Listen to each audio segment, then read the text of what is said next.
Justin Alliman. Wow. What's going on? What's going on? Appreciate you coming in to do the Mike Roach Revelations podcast, brother. Appreciate you having me here. It's a pleasure. It's a pleasure. Now, you're super busy, dude. I'm seeing you everywhere. TV, on the sidelines, training. I mean, Instagram. I mean, you are seriously just all over the place right now. I spoke to you. You're just coming back from Vegas. What was going on over there?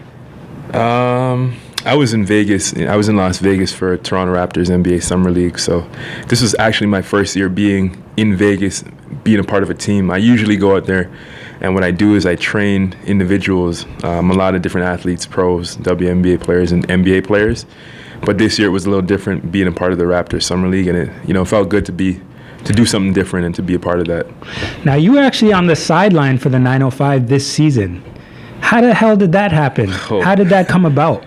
I mean, it's a long story, and I like to accredit all my success, or if you want to call it success, to when I started my business, but that was years back. But I equate everything to that, because if I never did that, then I don't think that I would have the platform that I have now, and I probably wouldn't have the opportunities that I have. But so that's probably the easiest answer, but there's a whole bunch of other things in between. Get into that. So you let me know if you want me to jump in, because I'll do it. Yeah, absolutely. I mean, like, were you handpicked? Did you have to apply for this? How did it work? So I was actually in Asia. I was working with NBA Asia at the time. So I was living in Thailand. NBA Asia? Yes. Living in Thailand? I was living in Thailand, Indonesia, Hong Kong, Vietnam. There's a few that I'm forgetting, but I was out there. And I had just come back. And my plan was to be back for 2 weeks, and then I was going to go back to Asia and continue working. But what happened was, Jerry Stackhouse had ended up leaving the Raptors 905, and I was close with the guys who worked with who were in charge of the Raptors 905, because before I had left and went to Asia, I did some community relations with the 905. So I was taking care of all their off-court stuff, their camps, clinics, and all that kind of stuff. So I already had a little bit of a connection. Now, when I came back, they said, hey, we got a new coach, and he's looking to do something a little different this year. I said, okay, cool. They said, are you in town? Because I know you're never in town. I said, hey, if you guys have a job offering, and I feel like it suits me, then I'll be here. They said, well, hang tight. We'll see if we could get anything that's going to, appease to you and make you want to stay here. I said, cool. So I didn't pay it any mind. I thought, I'm still going to keep my eyes open, still going to look to go back and still continue doing my training on the side. And a few months later, I'm in Vegas again, but not with the Raptors this time, on my own, training athletes. Mm-hmm. And again, they saw me there, I saw them there, and they said, look, are you interested? We have a position opening, and it's going to be for an assistant coach position with the Raptors 905. A lot of people have been talking about your expertise in player development, and I feel like this would be a good opportunity for you to make that leap and, climb your ranks up in the NBA.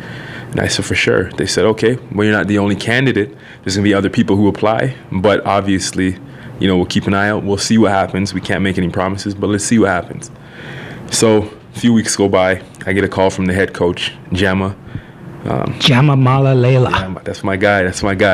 So I get a call from him, and it was crazy because he was someone that I've been following for numerous years, and I've been leaving voicemails on his phone, emailing him, doing the most, trying to get in contact with this guy. He's put in that work. He has. And it was crazy because I followed a similar path to what he's already done. He's done the NBA Asia. He's worked in Hong Kong. He's been out there. He's done that. He knows the people that I know. So when I saw that, I was like, man, if I only can connect to this guy, I know that we have so much in common, and he probably see like a common ground between us, and that we're more similar than not. So I finally get a hold of him. He calls me. It was crazy, surreal hearing this guy on the phone, and how accessible he was, and how humbling he was, and how open he was to hearing what I had to say. And then he told me about the position. He said I came highly recommended, but he gave me a challenge. He said, look, I want you to design a workout program for a player. If you had to train them for 3 months in the off season, what would you do? So he started just testing you right off the bat. Right off the bat. He said, if you had this player for 3 months and we told you to get him better, what would you do? Damn. I said, all right, cool. He said, today's Wednesday. I'm going to give you a week to come up with a workout plan for this guy, on-court basketball skill development. I said, okay. So he said, by next Wednesday, 9 a.m., email me something, you know? It was 6 p.m. when I spoke to him on Wednesday. By 9 a.m.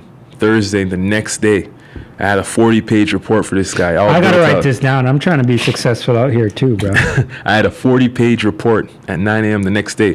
40 pages with video, with edits, with, I even added weights that he didn't ask me for. But the reason and he was blown away. So when I got to him the next morning, he was blown away. He said, wow, like, this is amazing. This is better than a lot of the people that I've seen who are in the position already. He said, how did you do it so quickly? How did you do it so, it seemed like effortlessly? I said, I've been waiting for this position for so long that I already had this prepared, just waiting for the opportunity to be seen. So now that you called me, it was just this was just the opportunity that I was waiting for to get into the door, and here you go. So I see I got this hat on it. I said, I prayed for this. That moment I prayed for, and I delivered. And that was one of the bigger reasons why I was able to secure that spot with the 905 this year coming. I'm inspired. We haven't even been on this podcast for 7 minutes yet. It was crazy. I was shocked myself, but that is unbelievable. Now, your passion for basketball, like, has it always been there? You were born in Ottawa. Yeah. Were you playing ball in Ottawa? How long were you there for? Well, I was born in Ottawa, as you said. I grew up there. Didn't grow up there. I was born in Ottawa. I was there till I was about 8 years old, and it was hockey town, especially at the time. Basketball definitely wasn't even close to being a prominent sport in Canada. But of course, people still played. You know, the Raptors and whatnot were a thing. But basketball just wasn't a thing in Canada, especially not Ottawa, where you got the Senators and other teams like that. So I started playing hockey. I was a hockey player at first. I was on a team. I had skates. I had a stick. You were playing ice hockey? Ice hockey. On a team? The whole, everything. You were a damn hockey player. Yes, I was. And I was pretty good, too. I was pretty good, I think. My problem was I couldn't stop. So I'd probably say I was near the fastest ones on the team. You couldn't stop. I couldn't stop. You were like that kid in friggin' Mighty Ducks. Mighty Ducks, exactly. I couldn't stop. So what I'd do is I'd skate as fast as I could. And then I'd try to do everything possible that I could to, obviously score. But if I skating past the net, it was over. I'd have to just circle back around and start all over again because I couldn't stop. Oh, I thought you were going to say you had to just crash into the boards. That too. I was afraid of snapping my ankles trying to stop. So that was the biggest thing for me. I didn't know I seen people do it, but I just didn't feel like it was something that I could do, especially at that rate, like going that fast and stopping. It's really hard. Who'd you grow up with in Ottawa? I grew up with my siblings. I got 4 of those. And I grew up with my cousins. Brothers, sisters? Yeah, I got 2 brothers, 2 sisters, and my cousins who were very close. So we all lived in the same household. There's about 8 of us in the same household. Did they play sports as well? They did, so it was very competitive. We all played hockey. Are you serious? Yeah, we all played hockey. And then they eventually started playing football. And then, yeah, we morphed into basketball players. I didn't see that one coming. Now, how do you mean? Now, what do you mean by morphed into basketball players? Because I'm assuming that's after you left Ottawa. Yeah. So once I left Ottawa, I moved to Scarborough. I was in the Malvern Community Center. Malvern Community, and it was natural that people there played basketball for some reason. It was either when I moved there, everyone was playing basketball, or football, or soccer. I didn't see anyone in Scarborough playing hockey, and it was just a thing where it was like, okay, no one's playing hockey, I guess you can join a hockey team. So naturally I started playing basketball and soccer, but I fell in love with basketball more. That was a sport that really stuck to me.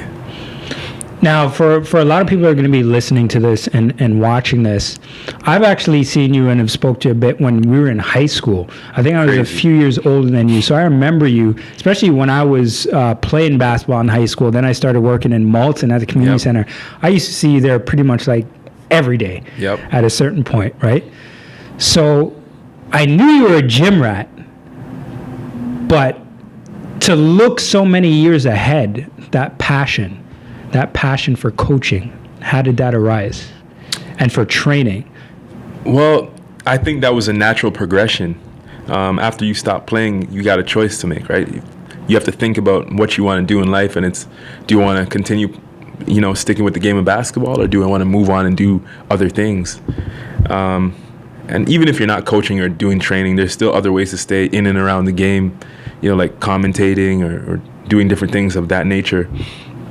But for me, I was in university and I was playing, and while I was there, one of my coaches, my head coach, he said, he asked a question to our team, and he said, hey, we have a parent here who's looking for their kid to be trained, and he suggested that I do it.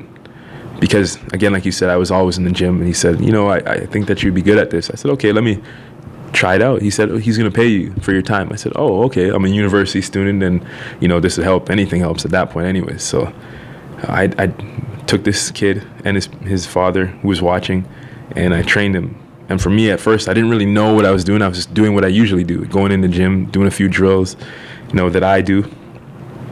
But when I finished, his dad loved it. He was like, man, that was amazing. Like, do you mind if I bring other kids?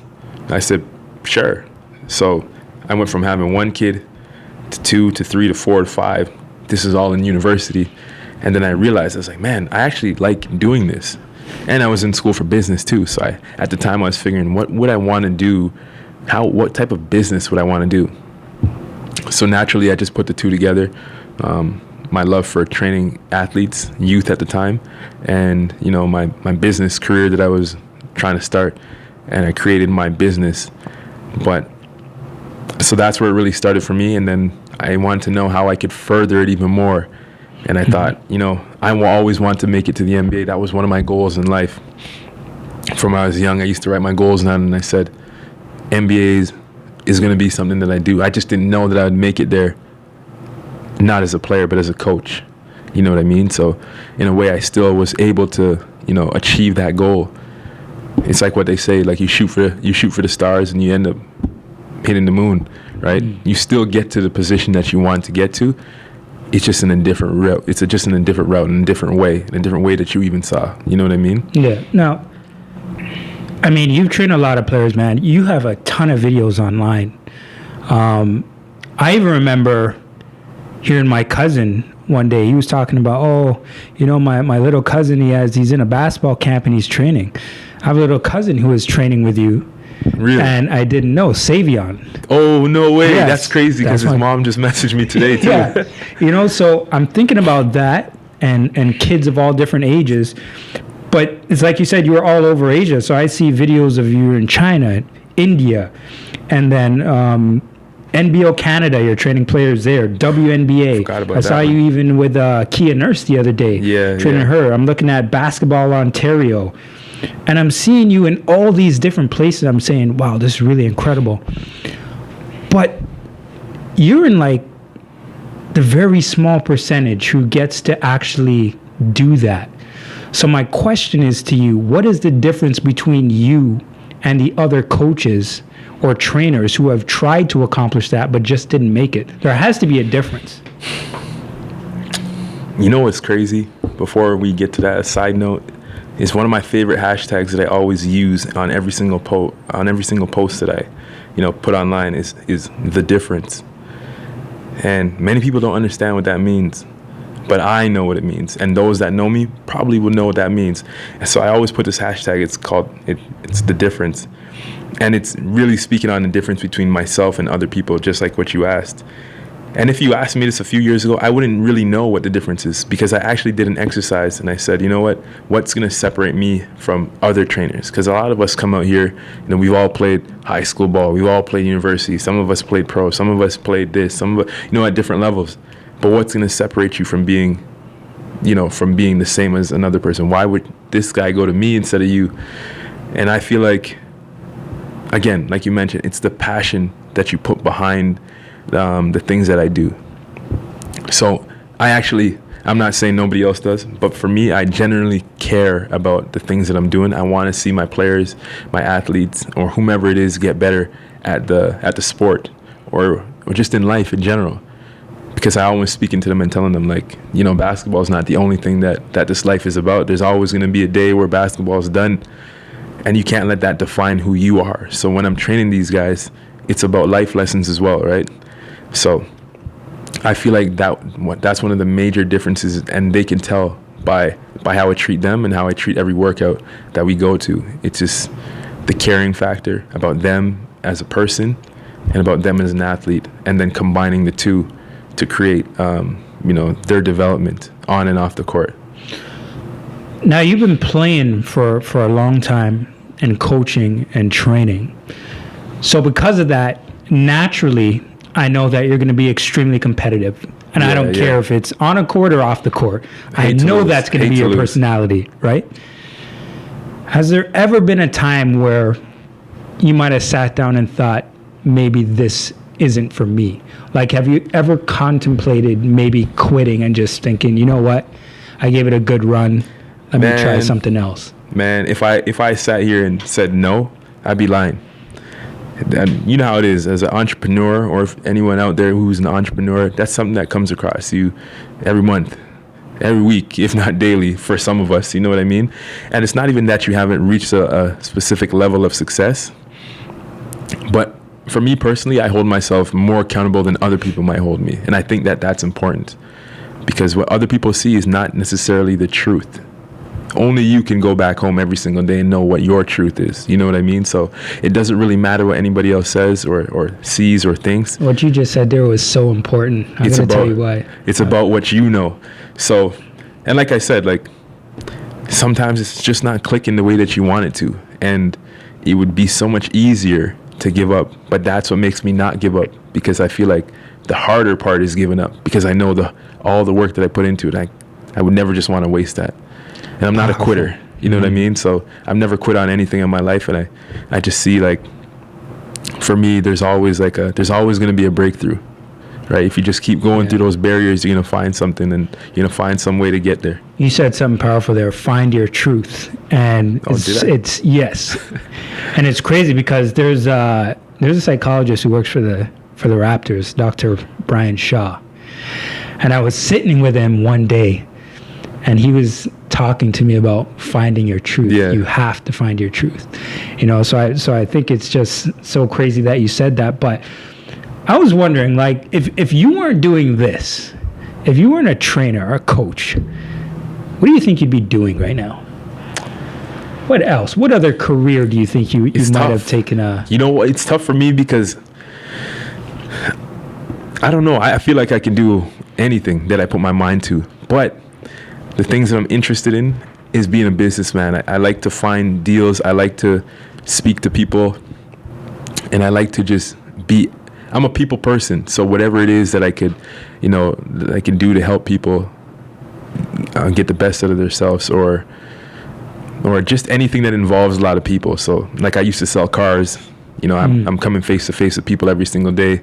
And it's hard to convince somebody in 20 minutes to spend $30,000. You know what I mean? Yes, it is. It's very hard. People don't understand that, but it's extremely hard. So I felt like if I could do that, then I could do anything. You know what I mean? Because in this day and age, we work hard for our money. I'm not saying they didn't before, but it's hard to get to a certain standard. You know what I mean? So if you can convince somebody to just spend $30,000 in 20 minutes, why can't I be a doctor? Why can't I do this? Why can't I? You know what I mean? But I'd probably just be a businessman and have multiple businesses all over the world. I love traveling, so that's definitely something that I would be dibbling and dabbling in.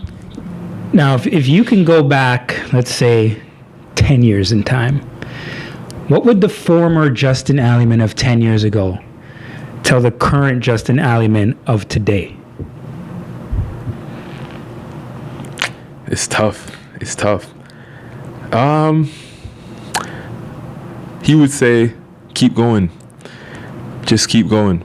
Because, you know, we all have things that we not necessarily regret in life, but wish that we might have been able to do differently.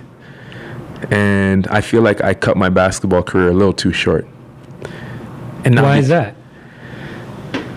It's a long story. But, I want to hear it. I feel like I cut it a little too short because I let things get in my way. Some of it my fault, some of it outside noise, all that other stuff. Open up to me, baby. I want to hear it. Okay, so, well, here's the thing. I was in university at the time. I came back from the States, and I traveled to Newfoundland on a basketball scholarship last minute. Mm-hmm. You know, I was scrambling around for school. I took too long to get for my Division II, and I ended up committing to a CIS in Newfoundland. It was great. Everything went well. No, nothing bad to say about him. But in my last year, I ended up getting kicked off the team. And I let that derail me from continuing to pursue basketball the way that I wanted to. Why did you get kicked off? It's I don't even know. To this day, I don't really know. I feel like someone had to get blamed for what happened. And what actually happened was we ended up taking a really bad loss, probably one of the worst in history. Mm-hmm. And I was asked a question by the media. It's Newfoundland. It's a small town, right? So, right. So those things are heavily weighed. We're like the Raptors because they don't have any other team anywhere near them. No, this is great. I love the transparency. You know? Right? So we took a nasty loss, and the media came to me and they said, man, that loss is extremely tough. Why do you guys think you lost so bad? And I said, honestly, the reason that we lost that bad is no one single person's fault. It's accumulation of all of us. I said it's the team, it's the players, it's the coaches, it's everybody. We all had something to do with it because we couldn't have lost without all of us. You know what I mean? We all had something to do with it. A loss like that, we all got to take the blame. Mm-hmm. So we get back to I'm in Toronto at this time, by the way, for preseason. And I had tweeted, this is when Twitter was just hot. It was, it was the thing. Everybody was on it. So I had tweeted, this is before that though. We touched down in Toronto. So a little backstory, we touched down in Toronto and I tweeted, man, it feels so good to be back in Toronto. I haven't been there for 3 months. Mm-hmm. So of course that's my home and it's natural to feel good to be back in Toronto, especially when you're in a small town that doesn't have the same things that's like home. You know what I mean? So after that loss and I had said that, we get back to Newfoundland. Coach calls me in his office. He's like, hey, you told the media that, that we lost because of me? And I was like, I never said that.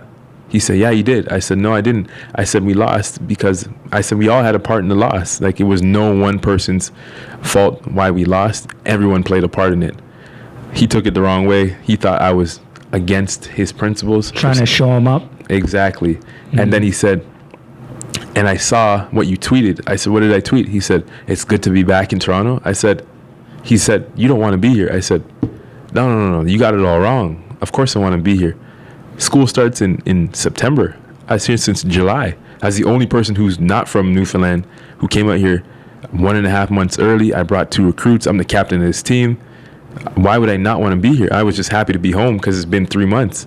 You know what I mean? He took it the wrong way, so I didn't want to be there, so I wasn't a part of his camp. And then eventually it snowballed, and you know how it is when you get back to GTA. So after first semester, I got kicked off the team for that reason, which, looking back now, is pretty crazy. Wow. Lost my scholarship, everything. Took it all away. Wow. And so I get back to the GTA, and you know how it is over there. It's tough. You're not in school or you're back home when you're on scholarship.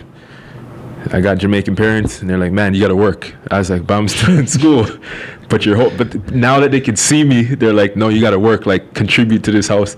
I'm like, so I started working.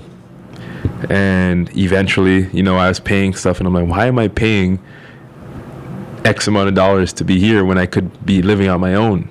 So I got caught up into the working world. And then eventually, selling cars for a year, and I said, this is not for me. I love basketball. So I started playing pro, eventually did that for a little bit. Where'd you play pro? But it was tough. Like, I was playing a little semi-pro in Buffalo 716ers. Oh, okay. And then I had offers to go to Australia and other things like that. But I was scared because I didn't want to lose everything that I just worked for if things didn't work out. And I heard a lot of stories where it was like... you're taking a gamble almost. Exactly. I heard a lot of stories where people go over there, in the first week, they're sent back home. And I'd have to give up my job, give up my place, give up, different things like that. And I just didn't want to have to start over. So I turned those things down. And then I just started working on my business. Damn. Yep. That is crazy. But everything happens for a reason. So who knows where I'd have been if I did that. I'm just saying, if I can go back 10 years, I'd say keep going. Like, give it a shot. What do you got to lose? A place, your job, you can get another one. You know what I mean? Like, along your journey, was that like one of the most devastating things that's happened to you? Or can you pinpoint, like, is there any specific incidents that you can pinpoint that made you see things differently? Like, it doesn't even have to relate to basketball. It could just be anything. Yeah, for sure. Like, that was definitely one of them. It was definitely one of them that really opened my eyes up to, like, this is real world stuff that everyone has to deal with. But other than that, it was a lot of different family stuff. Just growing up. And anything you can speak on? Or? Yeah. I moved around a lot in my life. So before I went to high school, I've already been to 10 to 12 different schools already. So 10 to 12? Yeah. I'm pretty sure it was 10. But still a lot. So basically every single year I was moving. So as soon as I moved to the GTA, every year from then on, it was different schools, sometimes halfway through the year. So pretty much every single neighborhood that's in the GTA, I've lived there. I know people there, and I've had experiences there. So growing up in these neighborhoods, all these different neighborhoods, really opened my eyes to, like, how some people are living and, what actually goes on in this world again. And so, like, that kind of opened my eyes to, like, man, it's not as easy to be stable as people think. Like, I have friends right now who are 30 years old, my age, and who've only lived in one house, who've only lived on one street, who've only went to 2 schools, the middle school that went up to grade 8, and then their high school, and then maybe their college, which is still down the street. You know what I mean? So everything is familiar to them. Whereas me, it was like, I know you, I'm here for 1 year, here another year, then I'm at another school. You know what I mean? So it really opened my eyes up to different things and different personalities and different aspects of life that I probably would have never seen had I not done that. You think it makes life tougher for you when you look back, or are you appreciative of it? I feel like at the time it made life tougher because growing up I was shy. Like, I wasn't. Now I can be outspoken, and I'm in the spotlight sometimes, and I don't mind it. But before, I didn't want to be the new kid every time I went to a school. I didn't want to have to start over and have to make new friends. I didn't want to do plenty of these things that I felt like I shouldn't have to do at the time. Because everybody likes to be familiar with something. Like, when I go outside, I want to know that I can walk to this store at this time, and I know I'm going to see Malcolm, this person, and that person. You know what I mean? But moving to different neighborhoods every single year, it was like, okay, now I gotta relearn these things. Where can I go and where can I not go? What time am I supposed to be out? What happens at this basketball court or this place after dark? Who's here? Who should I not speak to? You know what I mean? So it's like, it's just learning everything all over again. And when it even comes down to the bus routes, all these different things that I just felt like made it a little tougher on me. And then at the time, there was no real cell phone, so you can't really connect with anybody. You move, you don't have friends anymore. Who's a person who was close to you, who kind of kept you in check? My older brother, because he was always there. So I would say that me moving around and still having a big family that was with me, those people became my real, not only just brothers and sisters and cousins and stuff like that, but they became my friends. And to this day now, like, those are my friends. I have friends, but you know what I mean? Those core people are like who I look to and say, like, if I'm ever going to go somewhere, hey, do you want to do this? So I feel like we all kept each other in check, but mainly my older brother, because he's the older brother. That's what they do. Tell me somebody who, like, I just asked you that question, somebody who kept you in check, but now I'm going to go outside of your family. You were with the Raptors last year, in the Raptors 905. Tell me somebody in that organization who had a major impact on you that last year. It's crazy because I feel like there was more than one person who had a major impact on me, and just in different ways. But I would say John Wiggins. He is one. That's my dude. Yeah. Oh, you know him. I know John. That's my dude. So that's my guy. Like, he had a major impact on me because, I felt like he was always looking out for my best interest. I'm used to doing a lot of things on my own because, you know, with my own company, I could make the rules. If I want to do something, I just do it. But stepping into being in an NBA role and not just training NBA players was a little different because now things are different. You can't just show everything that's MLSE or your Raptor stuff. Some things got to be kept secret. Some things got to be kept, you know, on a little. You can't just put it all out there in the media. I didn't know that at first. So every time he might have seen something or somebody else might have seen something, he was always, hey, you can't do that. Or even prior to, like beforehand, he would always warn me, like, look, I know how you are with the Instagram and how you are with different things, but you can't do this. You know what I mean? And just different life lessons that he would teach me, just being young and coming up into the position that I was in. So I always give thanks to that guy because he really showed me the ropes. And 100% agree with you. I know John too, and he's tried to help me in multiple ways. Sure. He didn't have to, but he did it anyway. Absolutely. So much respect goes out to him. Now, if you could sit down with anybody, I don't care if it's in sports, actor, actress, musician, politician, entrepreneur, anybody, you got a chance to sit down with somebody for an hour, speak to them, pick their brain. Who would you sit down with? It's tough. It's tough. There's so many different people, but I feel like I'm a business person, you know what I mean? And I really admire people who have that entrepreneur leadership quality about them and who've done things. And I like to see,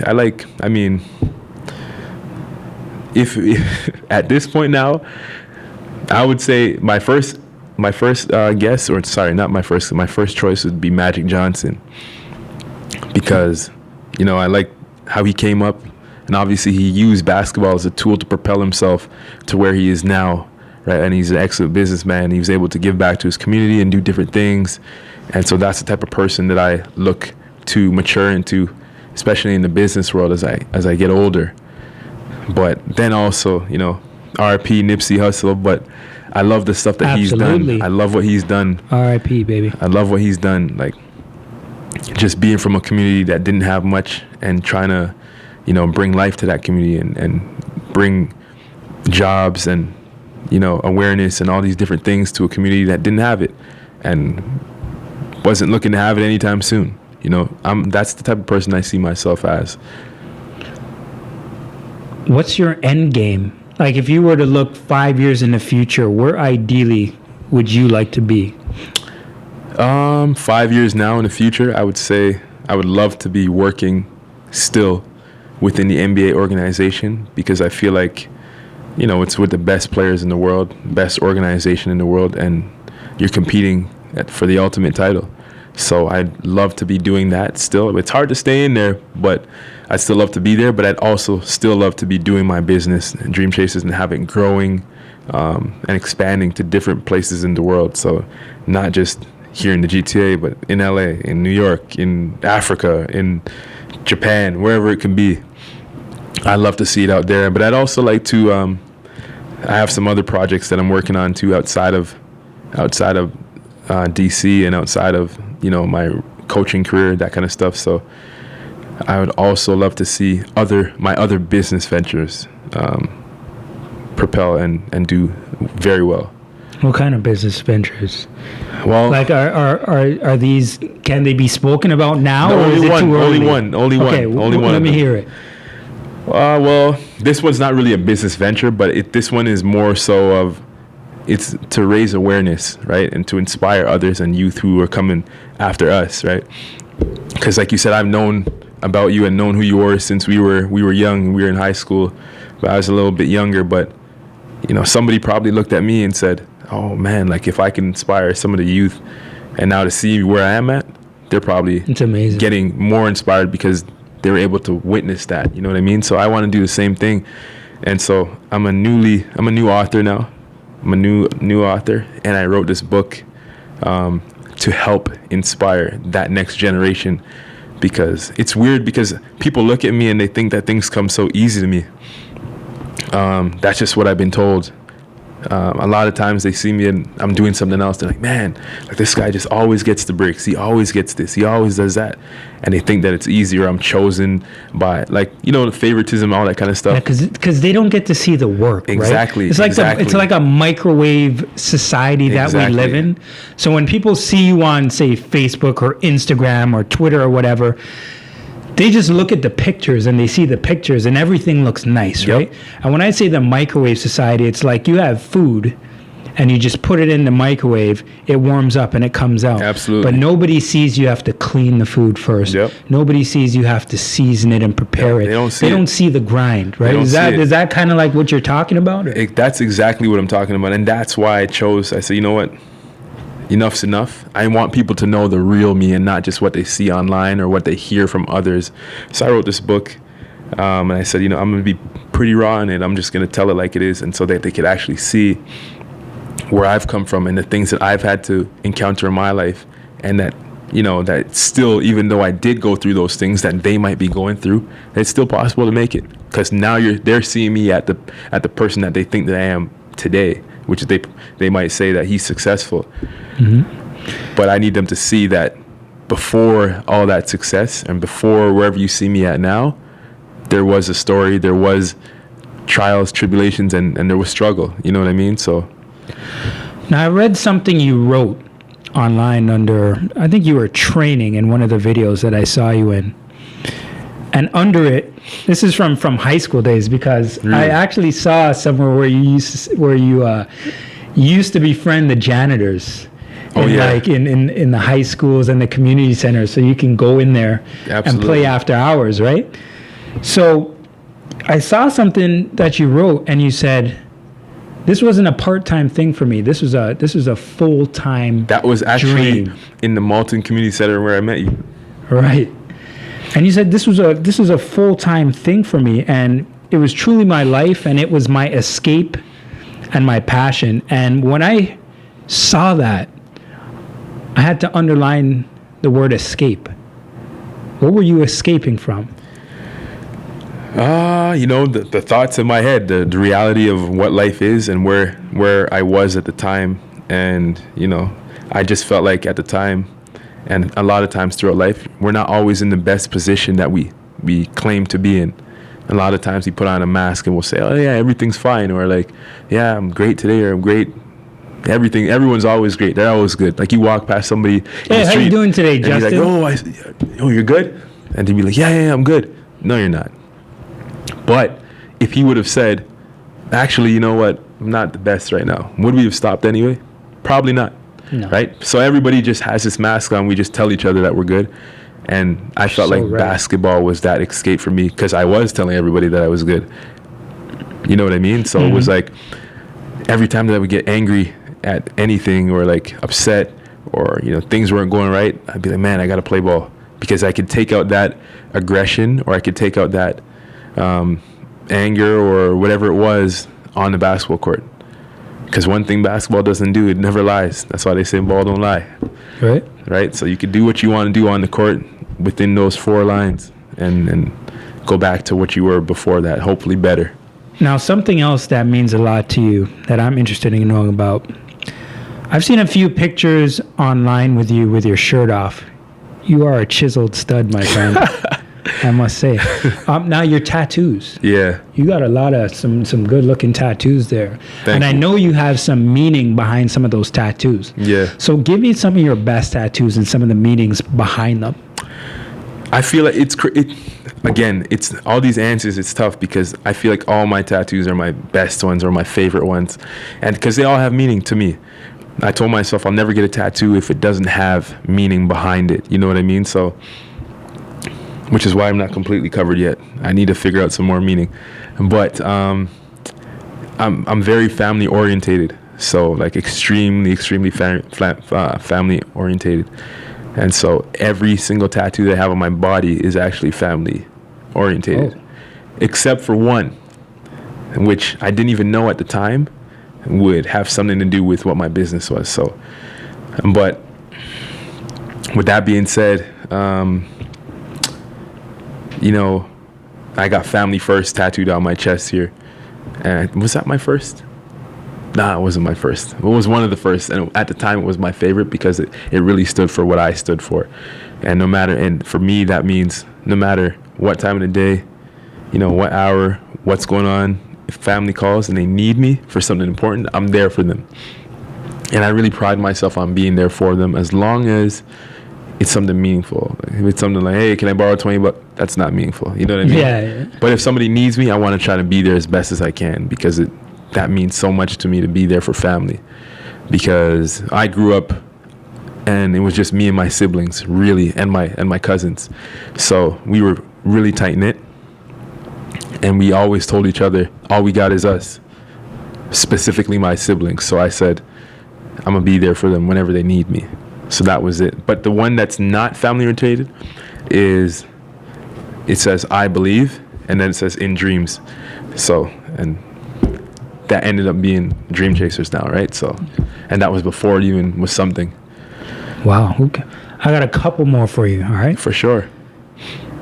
If you could, how should I word this?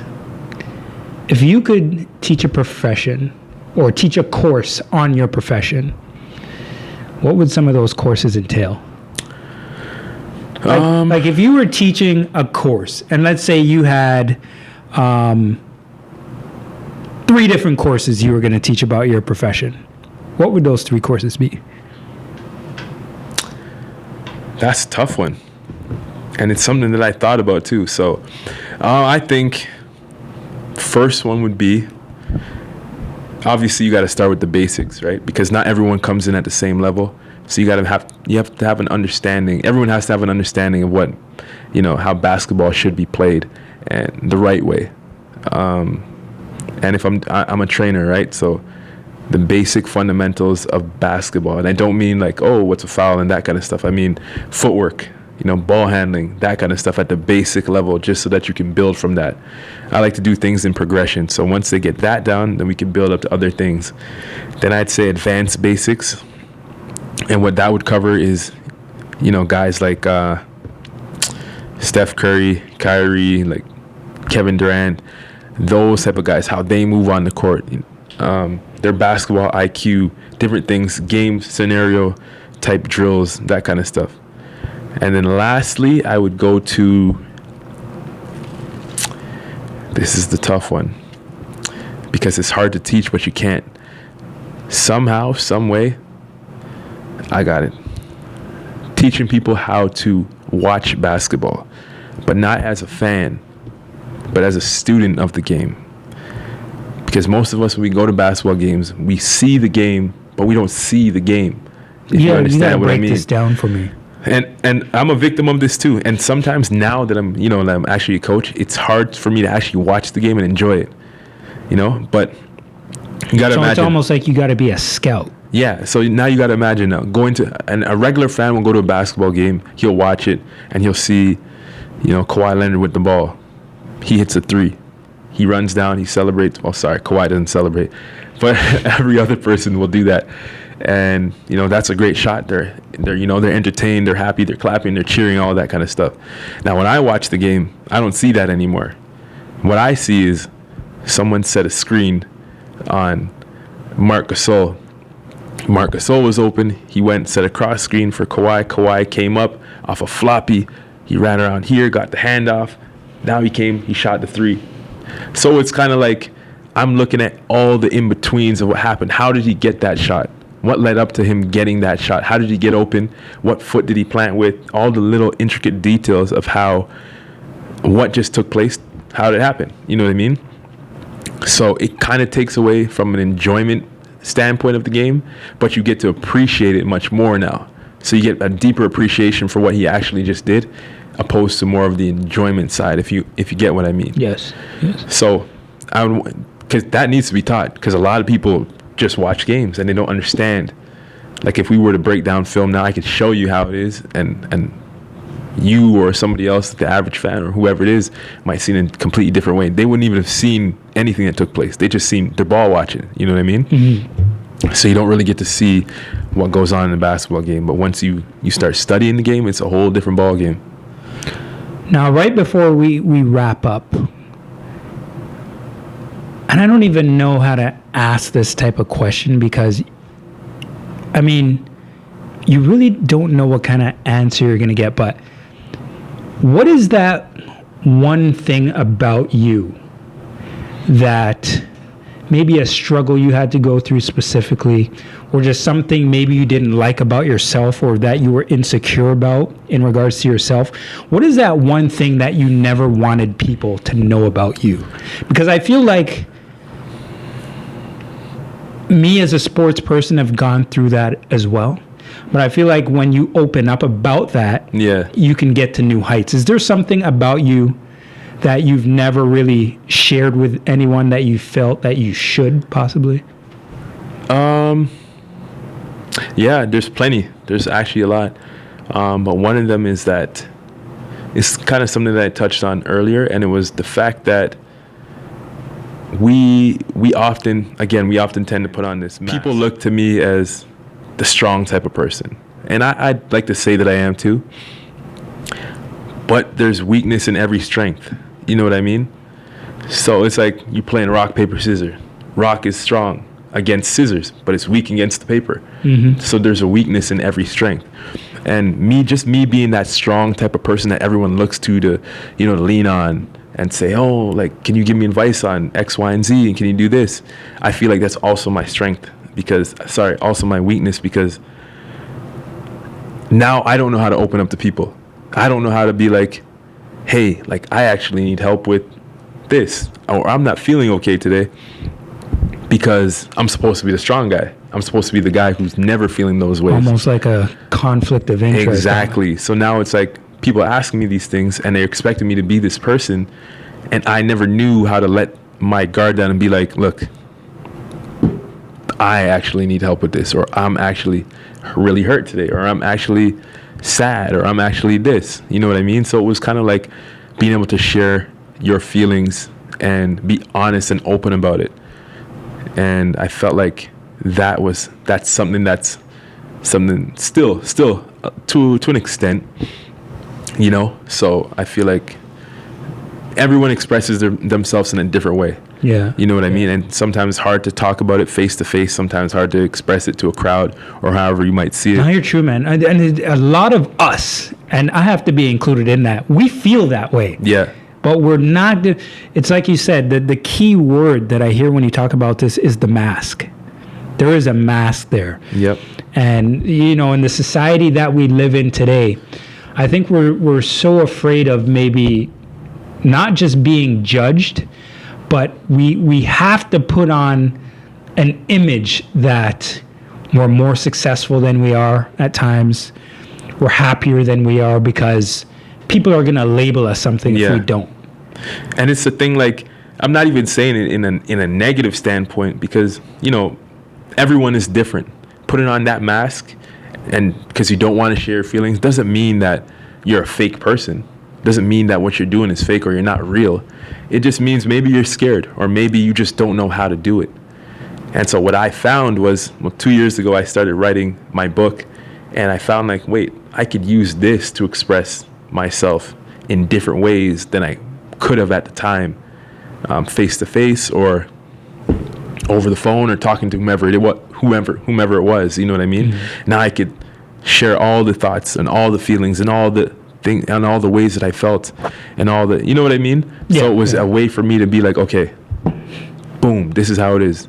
You actually want to know what's going on? This is what's going on. You know what I mean? I can't wait. When can we expect this book? Well, it's tough, because I wanted to get it out. I'm dying to read this now. I wanted to get it out